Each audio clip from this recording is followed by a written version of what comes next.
Página 71. El origen del capitalismo. Una mirada de largo plazo, por Ellen Maxine Watts, 2002. Capítulo 3. Alternativas marxistas. El debate sobre la transición no abordó ni explicó cómo y bajo qué circunstancias los productores se sometieron a los imperativos del mercado.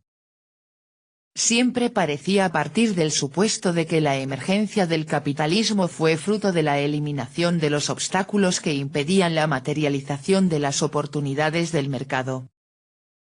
No obstante, el debate entre marxistas ha avanzado en su intento por explicar la transición del feudalismo al capitalismo sin ver atisbos de capitalismo en el seno de las sociedades precapitalistas, es decir, sin dar por supuesto precisamente aquello que requiere una explicación. 3.1. El debate Brenner. El historiador Robert Brenner inició un debate en 1976 con la publicación en Past and Present de un artículo importante, Estructura de clases agraria y desarrollo económico en la Europa preindustrial. El artículo abordaba dos modelos históricos influyentes. El primero, el modelo demográfico, cada vez más dominante, y según el cual el desarrollo económico de la Europa posmedieval iba precedido de ciclos de largo plazo de crecimiento de la población, o lo que él denominaba un malthusianismo secular. El segundo era el modelo mercantilista. Brenner atacó los pilares sobre los que se fundaban ambos modelos en disputa. En concreto, destacaba su incapacidad para explicar cómo los mismos factores tuvieron consecuencias distintas, por no decir opuestas, en distintos países no solo en relación con la distribución de la renta entre las clases, sino también en relación con el crecimiento económico de largo plazo y con el desarrollo de las fuerzas productivas. Los impactos divergentes con causas aparentemente similares, patrones demográficos similares según uno de los modelos, y la inserción en la misma red comercial en expansión, según el otro eran razón suficiente para poner en tela de juicio que dichas causas fueran variables independientes, y debilitaba seriamente el potencial explicativo de los modelos dominantes. En su lugar, Brenner planteaba una potente explicación alternativa para dar cuenta del proceso sin precedentes de crecimiento económico autosuficiente que experimentó la temprana Inglaterra moderna. Su explicación se centraba en las diversas configuraciones de las relaciones sociales de producción como determinantes de los impactos divergentes, en distintos contextos, de los otros factores, cuya importancia no obviaba, como los ciclos demográficos y la expansión del comercio. La influencia que tuvo el enfoque de Maurice Dobbs sobre Brenner es evidente, y con respecto al debate originario sobre la transición, compartía más el análisis de Dobbs que el de Suezy. A su vez, como a Suezy, le preocupaban algunos aspectos de la argumentación de Dobbs. En su intento por explicar el origen del capitalismo sin dar por supuesta su existencia previa, Brenner llegó a la conclusión de que no había indicios de un capitalismo previo, ni siquiera de forma embrionaria, capaz de enfrentarse al feudalismo. Y con ello se refería no solo a las prácticas mercantiles precapitalistas, sino también a la producción simple de mercancías como una especie de precapitalismo, en términos de Dobbs y Hilton. Al igual que Suezy, su punto de partida era el carácter tenaz del feudalismo, criticando así a las demás interpretaciones de la transición que obviaban la lógica y la solidez internas de las economías precapitalistas, como si los actores económicos pudieran adoptar estrategias capitalistas en cuanto se les brindara la ocasión. Crítica esta referida no solo al modelo mercantilista sino también, en cierto sentido, a la teoría de una producción simple de mercancías en expansión. Sin embargo, al contrario que Suezy, Brenner no buscó la explicación de la disolución del feudalismo en alguna suerte de ímpetu externo, por ejemplo, en el contexto de determinadas relaciones de producción, el comercio podría conducir y de hecho condujo a un refuerzo más que a un debilitamiento de las formas de propiedad precapitalistas. Como Adobe a Hilton, a Brenner le interesaba la dinámica interna del feudalismo. Y aquí surge la mayor diferencia entre su enfoque y el de estos. A él le interesaba encontrar una dinámica interna que no diera por supuesta una lógica capitalista ya existente. La lucha de clases desempeña un papel muy destacado en su planteamiento, al igual que lo tuvo en los análisis de Adobe y de Hilton, pero para Brenner no se trataba de que se hubiera liberado un impulso hacia el capitalismo. Más bien se trataba de una puesta en marcha involuntaria de la dinámica capitalista por parte de señores y campesinos, en unas condiciones específicas propias de Inglaterra, mientras actuaban, en el conflicto de clase entre ellos, para reproducirse como ya eran. La consecuencia involuntaria supuso que los productores se sometieran a los imperativos del mercado. De modo que Brenner se alejó del viejo modelo y de su inclinación a dar por supuesto precisamente aquello que requiere una explicación. La explicación de Brenner tiene que ver con las condiciones concretas de las relaciones de propiedad inglesas y hace hincapié no solo en las características específicas europeas, sino también en las diferencias entre los diferentes estados de la región. En otras palabras, las condiciones características que, por ejemplo, atribuye Michael Mann a Europa en general durante la Edad Media, para Brenner no bastan para explicar el desarrollo del capitalismo ni la especificidad del proceso del crecimiento económico autosuficiente que emergió en Inglaterra. De hecho, deja bien claro que la disolución del feudalismo tuvo resultados distintos en diferentes lugares de Europa, en concreto, el capitalismo en Inglaterra y el absolutismo en Francia, un absolutismo que al contrario que en el caso del análisis de Perry Anderson, no fue una mera fase de la transición en una senda más o menos unidireccional hacia el capitalismo. En el caso concreto de Inglaterra, una proporción excepcionalmente grande de la propiedad de la tierra estaba en manos de terratenientes y la trabajaban arrendatarios cuyas condiciones de titularidad fueron adoptando progresivamente la forma de alquileres económicos cuyas rentas no las fijaba la ley ni la costumbre, sino que dependían de las condiciones del mercado. Podría decirse incluso que había un mercado de arrendamiento de las tierras.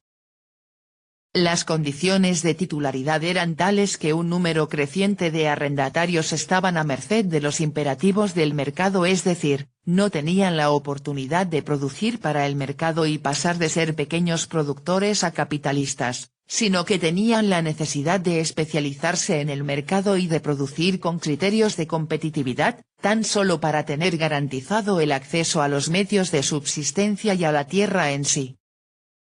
Esto contrastaba con un campesinado que, puesto que conservaba la propiedad directa de sus medios de subsistencia, no estaba a merced de la competitividad y de las compulsiones del mercado, incluso en los casos en los que intercambiaba mercancías en el mercado.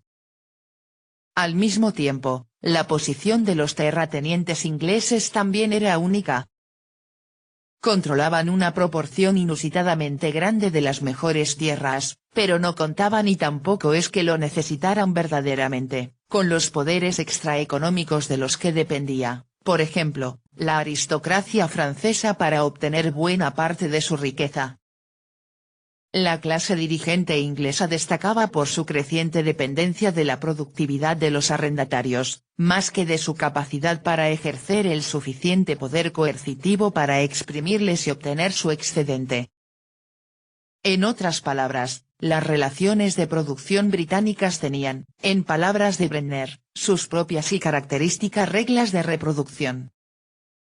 La dependencia del mercado tanto de los productores directos como de los terratenientes para sencillamente tener garantizadas las condiciones de autorreproducción no tenía precedentes en términos históricos.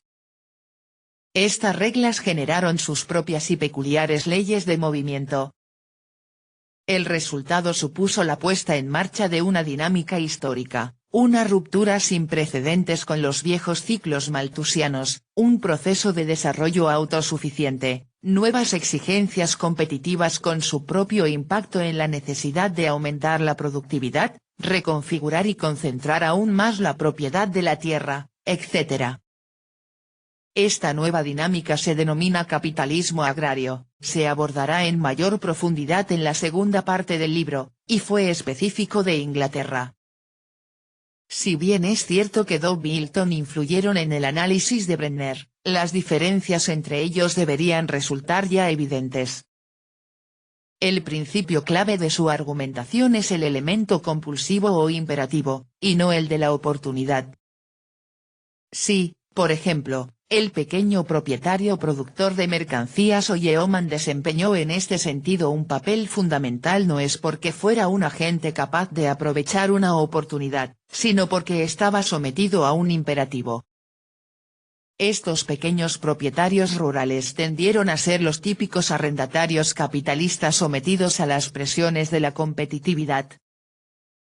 Incluso los propietarios ocupantes estuvieron sometidos a las mismas presiones toda vez que la productividad competitiva del capitalismo agrario estableció los términos para la supervivencia económica. Tanto los propietarios como los arrendatarios dependían de su éxito en el mercado, ya que las rentas de los primeros dependían del beneficio obtenido por los segundos. A ambas partes les beneficiaban las mejoras de la agricultura, el incremento de la productividad gracias a los avances técnicos y del uso de la tierra que, entre otras cosas, a menudo significaba el empleo de cercamientos, por no mencionar la creciente explotación del trabajo asalariado. En cierto sentido, Brenner respondía también a la pregunta de Suez sobre el camino realmente revolucionario. El arrendatario capitalista inglés era algo más que un pequeño productor devenido en capitalista. Su relación específica con los medios de producción, sus condiciones de acceso a la propia tierra, de alguna manera le convertían en capitalista desde el principio, es decir, se convertía en capitalista no solo porque hubiera alcanzado un nivel de prosperidad o un tamaño apropiado de propiedad, ni siquiera porque su riqueza relativa le permitiera emplear trabajo asalariado. Se sabe que los granjeros no capitalistas contrataban trabajo asalariado incluso en el mundo antiguo, sino porque desde el principio, debido a la naturaleza de su relación con los medios de los que dependía su propia autorreproducción, estuvo sometido a los mismos imperativos del mercado que cualquiera de los otros trabajadores asalariados empleados por él. El análisis de Brenner ha recibido numerosas críticas y, sin duda, algunas de las discrepancias en torno a aspectos históricos específicos están fundadas. No obstante, me gustaría esbozar algunas de las críticas más generales que afectan a cuestiones más amplias del debate de la transición. Brenner criticaba precisamente el hecho de que las primeras explicaciones dieran por hecho aspectos del capitalismo que requerían una justificación, en una suerte de círculo vicioso que apelaba a un capitalismo preexistente para dar cuenta de la emergencia del capitalismo. Las críticas que él mismo recibió contra el debate Brenner tendían a repetir ese mismo error. No es que defendieran los supuestos que él cuestionaba, sino que más bien se limitaban a reproducirlos. Sus críticos, tanto historiadores demográficos como algunos marxistas, le cuestionaban desde una perspectiva ventajosa que daba por supuestos los mismos aspectos del capitalismo que él pretendió explicar. De modo que, por ejemplo, Emmanuel Leroy-Ladurie, maestro de historiadores demográficos, atacó a Brenner por mezclar factores económicos y políticos al referirse a las clases extractoras de excedente y a las clases dominantes como si fueran una y la misma clase. El historiador marxista Guy Boyce se opuso al voluntarismo del marxismo político de Brenner que, según él, rechazaba los factores económicos en general. La introducción del libro de R. H. Hilton reforzaba esta perspectiva. El autor planteaba la cuestión, en forma de desacuerdo no exento de diplomacia y más o menos codificado, de las diferencias entre las corrientes del marxismo representadas respectivamente por Boyce y Brenner, y el peso relativo que daban bien a las fuerzas de producción o a las relaciones de producción, al modo de producción en su conjunto o al conflicto de clases en concreto, a los factores económicos o a los factores meramente políticos. Hilton, a pesar de su inmensa contribución a la historia de la lucha de clases, parecía percibir que Brenner se había escorado en exceso en la dirección politicista. Las críticas planteadas por Boyce y Leroy-Ladurie eran en buena medida ajenas a la cuestión, y ambas criticaban a Brenner desde una atalaya que daba por supuesta la separación entre lo político y lo económico como rasgo específico del capitalismo. El argumento de Brenner se basaba en la relevante observación, ya planteada originariamente por Marx, de que las sociedades precapitalistas se caracterizaban por adoptar formas extraeconómicas de extracción del excedente, mediante el ejercicio del poder político, judicial y militar, o lo que Brenner denomina ahora como propiedad políticamente constituida. En estos casos, los caciques ejercían su fuerza superior sobre los productores directos, en particular, el campesinado, que mantenía la posesión de los medios de producción, para obligarles a renunciar a una parte del excedente de su trabajo en forma de renta o impuesto. En el caso concreto del feudalismo europeo, el señorío, como vivimos en las páginas dedicadas a Anderson, representaba una unidad de poder político y económico. Esto contrasta absolutamente con el capitalismo, que implica una extracción de carácter puramente económico del excedente, que se obtiene por medio del intercambio de mercancías, y la venta por parte de los trabajadores no propietarios de su fuerza de trabajo a cambio de un salario, en respuesta a coacciones de índole puramente económica y para poder acceder a los medios de producción.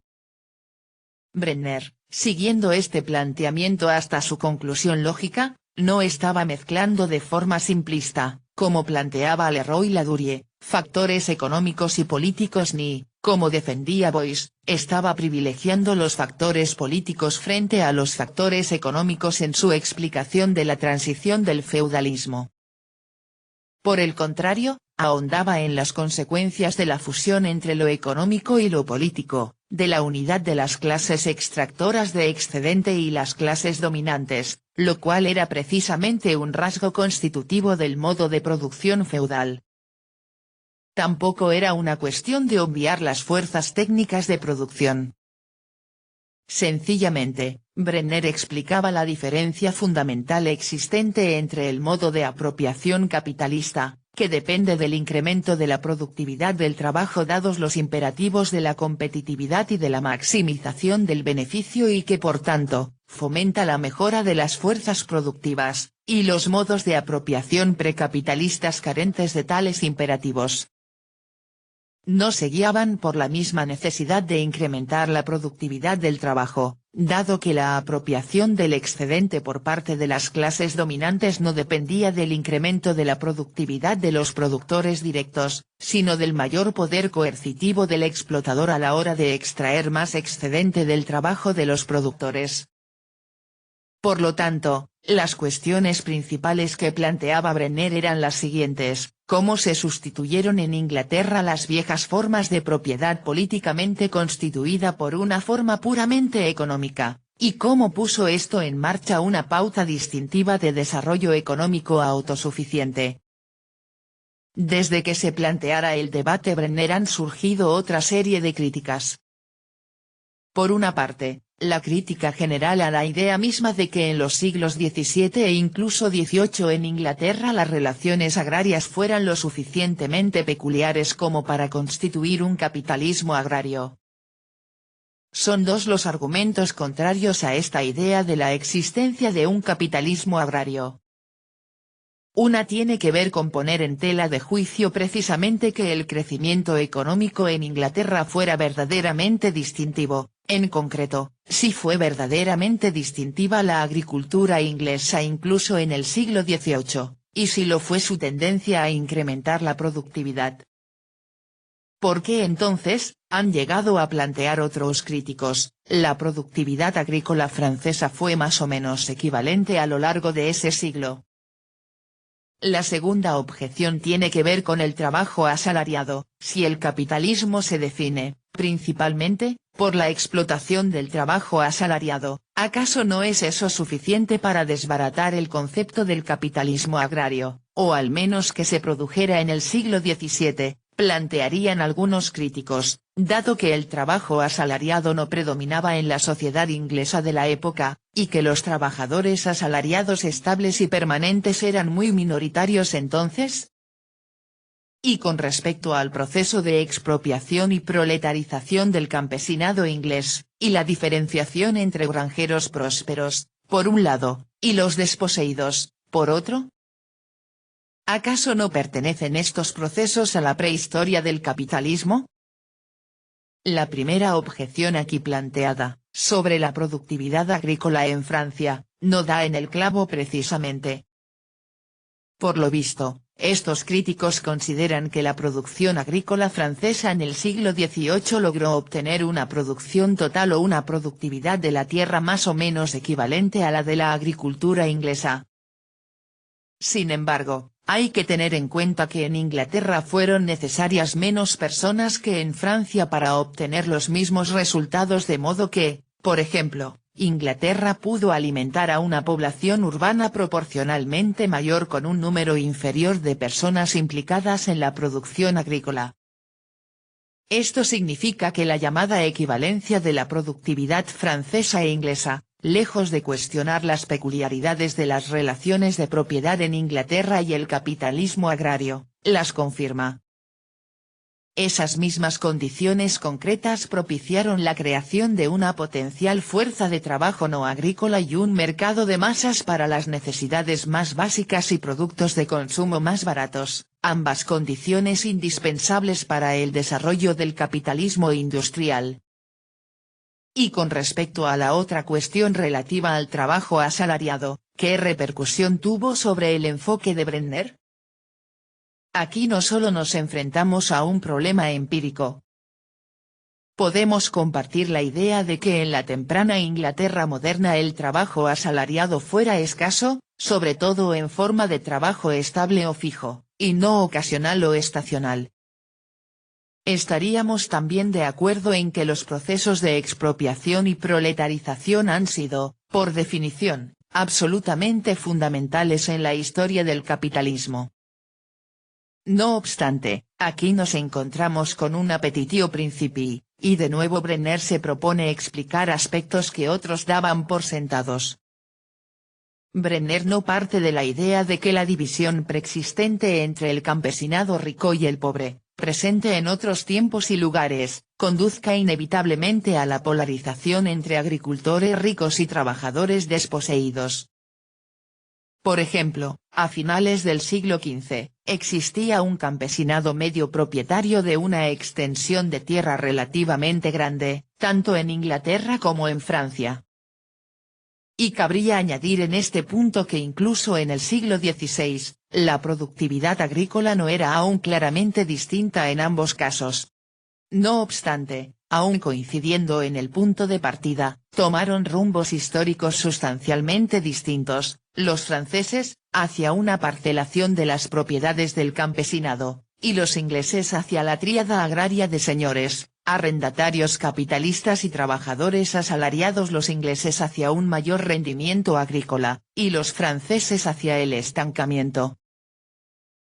Se ha acusado a Brenner de ignorar el papel que desempeñaron los pequeños y medianos agricultores en el auge del capitalismo y de escribir una historia del capitalismo desde arriba. Sin embargo, Brenner no defiende que los agentes del surgimiento del capitalismo fueran los señores o los medianos agricultores ni, de hecho, ninguna otra clase. Más bien para él obedeció a un sistema de relaciones de clase, que implicó que los participantes se reprodujeron tal como eran, y dicha reproducción conllevó inintencionadamente a la puesta en marcha de un proceso de desarrollo que dio lugar al capitalismo. Sin duda es cierto, como han defendido algunos historiadores marxistas, que el desarrollo del capitalismo inglés dependió del desarrollo de agricultores medianos relativamente prósperos, y que los yeomen desempeñaron un papel clave en la historia del capitalismo. Pero otra cosa muy distinta es plantear que el advenimiento del capitalismo estaba más o menos garantizado una vez que los pequeños productores de mercancías se liberaran de las ataduras del feudalismo que impedían su conversión en grandes productores de mercancías y con suficiente capacidad como para contratar a trabajadores asalariados. Es precisamente en este punto donde Brenner se distancia de sus predecesores. El primer aspecto que salta a la vista es que han existido agricultores más ricos en muchas etapas de la historia y en muchos lugares, sin que por ello hayan devenido en capitalistas. Cabe preguntarse, entonces, ¿por qué en Inglaterra el campesinado más rico empezó a comportarse de una forma sustancialmente distinta al campesinado igualmente prósperos en otros lugares? Hasta donde nos permite saber la historia documentada por qué los yeomen ingleses no se parecían a los kulaks rusos, o a los grandes propietarios agrícolas en Francia en ese mismo momento histórico. El autor ha pretendido precisamente explicar las razones de estas diferencias. Brenner no parte de la premisa de que la clase dirigente inglesa hubiera podido expropiar sin más a los pequeños granjeros mediante el empleo de la fuerza, ni de que lo hubiera hecho de haber podido, ante la ausencia de las condiciones económicas muy específicas necesarias para poder llevar a cabo la desposesión de los pequeños productores, y que además resultara rentable. Brenner atribuye las causas de la diferenciación del campesinado inglés, el surgimiento del yeoman, a una nueva lógica económica que sometió a los granjeros ingleses a los imperativos de la competitividad como nunca hasta entonces, y que desembocó finalmente en la polarización entre granjeros capitalistas y trabajadores no propietarios. Esta lógica se impuso sobre los granjeros, contrataran estos o no de forma habitual a trabajadores asalariados e incluso cuando el arrendatario era el productor directo, en ocasiones con la implicación de toda su familia. El impacto de este proceso provocó que aumentara la presión sobre los granjeros menos productivos, que acabaron abandonando las tierras, a la par que los granjeros más prósperos iban adquiriendo más tierras. En este sentido, la diferenciación del campesinado fue más el resultado que la causa de las nuevas relaciones de producción. Este aspecto es especialmente relevante. Brenner deja bien claro que podría darse el caso de que los productores directos se vieran privados del acceso a los medios para su propia autorreproducción fuera del mercado, incluso aunque mantuvieran la propiedad de los medios de producción, y que esa circunstancia les sometía a las demandas del mercado.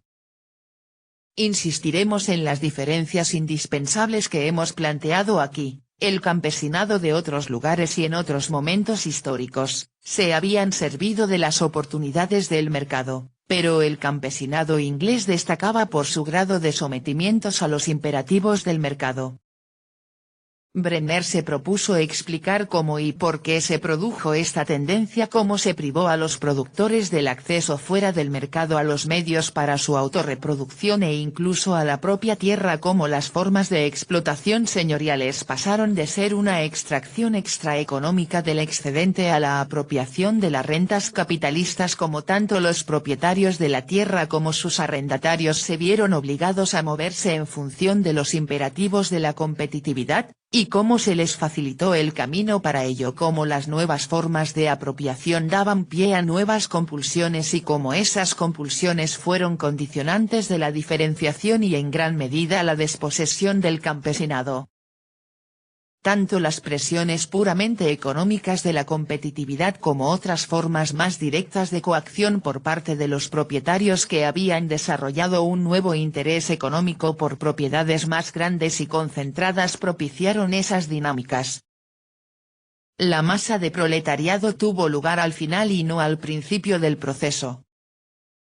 No podemos insistir lo suficiente en que, para Brenner, la dependencia del mercado de los agentes económicos fue causa y no resultado de la proletarización. Brenner va un paso más allá con respecto a anteriores interpretaciones marxistas de la especificidad del capitalismo, sobre todo cuando defiende que las dinámicas características del capitalismo entran en juego desde el momento en que los productores empiezan a depender del mercado y, por lo tanto, pasan a someterse a los imperativos de la competitividad, incluso aunque aún no se hayan separado de los medios de producción, toda vez que su acceso a los medios de subsistencia pasa a depender del mercado. Esta reflexión conlleva importantes implicaciones teóricas para nuestra comprensión del capitalismo en términos generales y de su historia. La mayor fortaleza del enfoque histórico de Brenner es que hace hincapié en la especificidad del proceso que dio pie al capitalismo, con su nueva lógica económica e históricamente específica, y que se esfuerza en explicar de un modo convincente el proceso de su emergencia.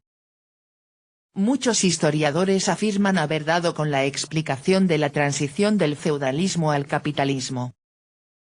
Pero, aunque cada uno a su manera, la mayor parte tiende a generalizar las leyes del movimiento específicas del capitalismo y acaban convirtiéndolas en principios universales del movimiento histórico. Incluso en los casos en los que dichos intentos de explicación reconocen las particularidades del capitalismo como forma social históricamente específica, su emergencia parece producirse por medio de procesos de carácter esencialmente capitalista. En ese sentido, no hay transición alguna. Brenner es de los pocos autores que verdaderamente aborda el proceso de transición, la transformación de una sociedad en otra distinta, de una serie de reglas de la reproducción en otras, de una dinámica histórica en otra. Página 87.